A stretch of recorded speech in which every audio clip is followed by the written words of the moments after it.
to Thinking is Contagious. I want to speak a little bit today about an article that I read in the Atlantic today by a gentleman, I forget his first name, last name is Harris. And in this article, uh, he is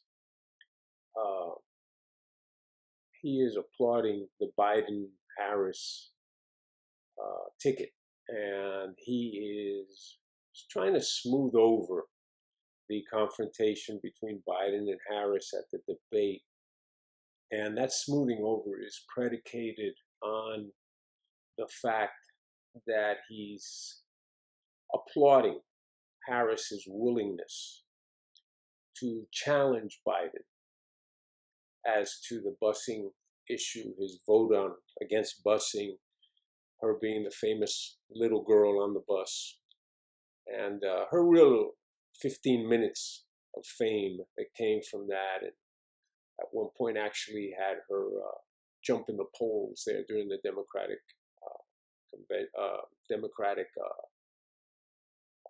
process there for finding their candidate.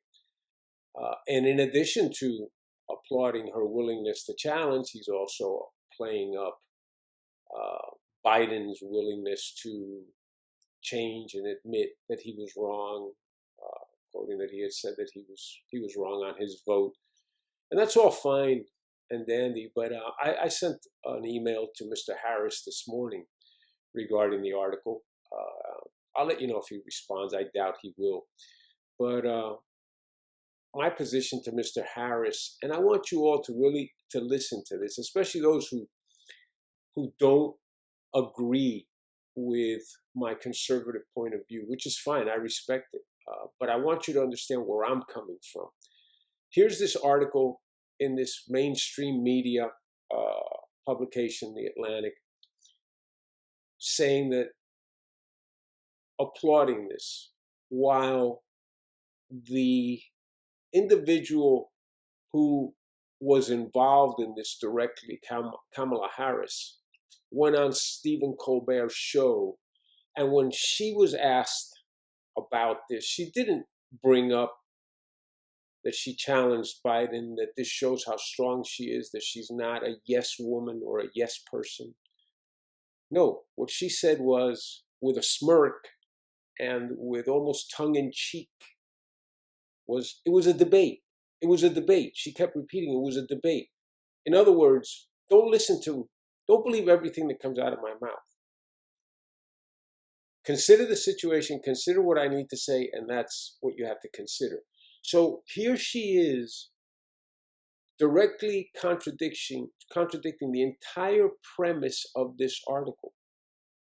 Now, I'm appealing to you people that out there that feel that I'm so far right to address this specific point. Obviously, this is a cover-up, and this is how mainstream media works, to try to cover up. I hate to go always back to the quote, but Joseph Goebbels, the propaganda minister for the deplorable, disgusting regime of Adolf Hitler, that tell a lie, tell a big lie, repeat it over and over. That's the premise here. I also want to go now to a gentleman that I've been quoting a lot lately, and I'm really impressed with him. I am a registered independent, and I have never voted straight red Republican on issues. I've always tried to keep an open mind. And I will tell you that I've listened to Don Peebles a lot lately, and if Don Peebles were ever in the equation for president or an elected official here in the state of Florida, where he resides, I would definitely consider looking more into him. I like a lot of what he says.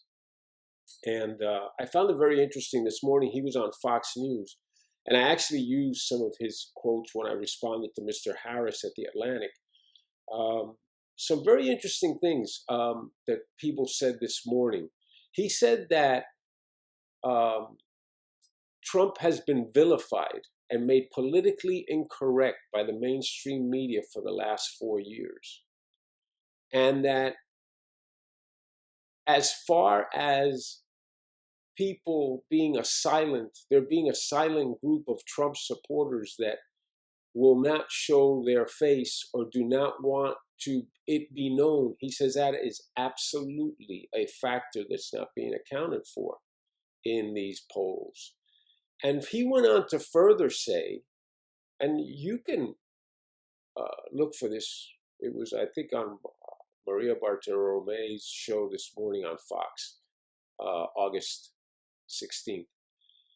He went on further to say that as far as support of Black colleges, Black education opportunities, that as far as criminal justice reform is concerned and affecting minorities, he said that Donald Trump has done more than many or most, but he acknowledged the effort that has been made. And he further said that it makes it even more difficult for minorities to come out and be in support of Trump because they feel that they will be treated in a negative fashion by their peers, their groups, their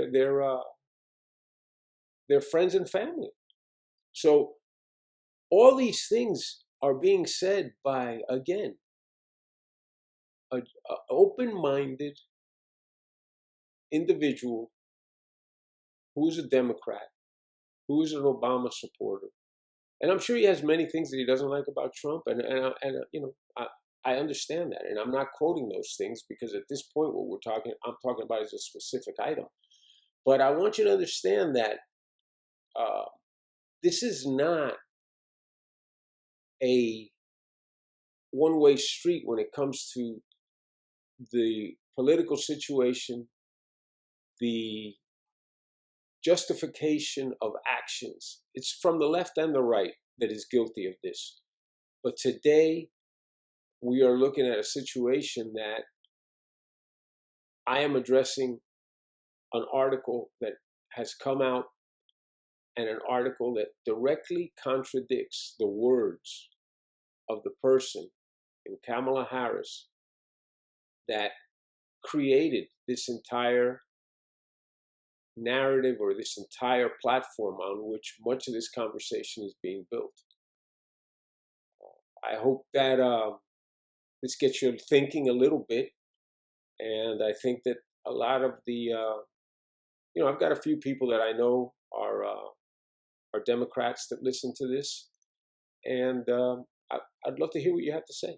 I mean, is this correct? Is this something that you feel I've missed a point here? Is there something that I need to look at from a different angle? I'm open to it, and I look forward to your input, please. Again, I hate to keep repeating the same thing over and over again, but if you find this informative, subscribe. If you find this informative, send it to your friends and family. It would be good to get a basis, a foundation, a strong foundation from this to move forward and to make our points known, and hopefully to help keep America moving forward. Thank you. Have a good day.